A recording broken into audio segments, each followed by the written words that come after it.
మంత్రి జగన్మోహన్ రెడ్డి వల్ల నష్టపోయిన రాష్ట్రాన్ని అభివృద్ధి చేయడానికి కేంద్ర సహకారం కావాలని మాజీ మంత్రి కన్నా లక్ష్మీనారాయణ పేర్కొన్నారు. సత్తెనపల్లిలో ముస్లిం మైనారిటీల ఆత్మీయ సమావేశంలో ఆయన మాట్లాడారు. బీజేపీ సహకారం లేకపోతే రాజధాని నిర్మాణం, పోలవరం నిర్మాణం, గోదావరి ప్రాజెక్టులు పూర్తి కావన్నారు. రాష్ట్ర భవిష్యత్తును దృష్టిలో పెట్టుకుని టీడీపీ బీజేపీతో పొత్తు పెట్టుకుందన్నారు.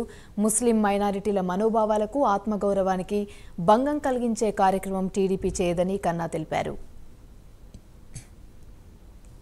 రాజశేఖర రెడ్డి గారి ఫోటో కింద వైసీపీ పార్టీ అంటే అందరూ అనుకునేది రాజశేఖర రెడ్డి గారి పార్టీ అని, కానీ పార్టీ పేరు మాత్రం యువజన శ్రామిక రైతు కాంగ్రెస్ పార్టీ.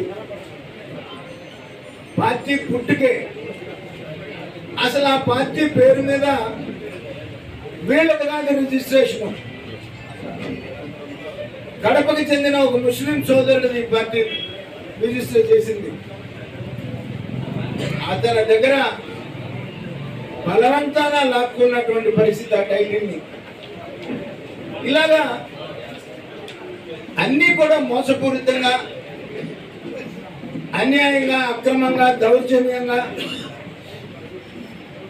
పార్టీని సృష్టించి ప్రజల్ని నమ్మించి 2019లో ఒక్క ఛాన్స్ అని చెప్పేసి అధికారంలోకి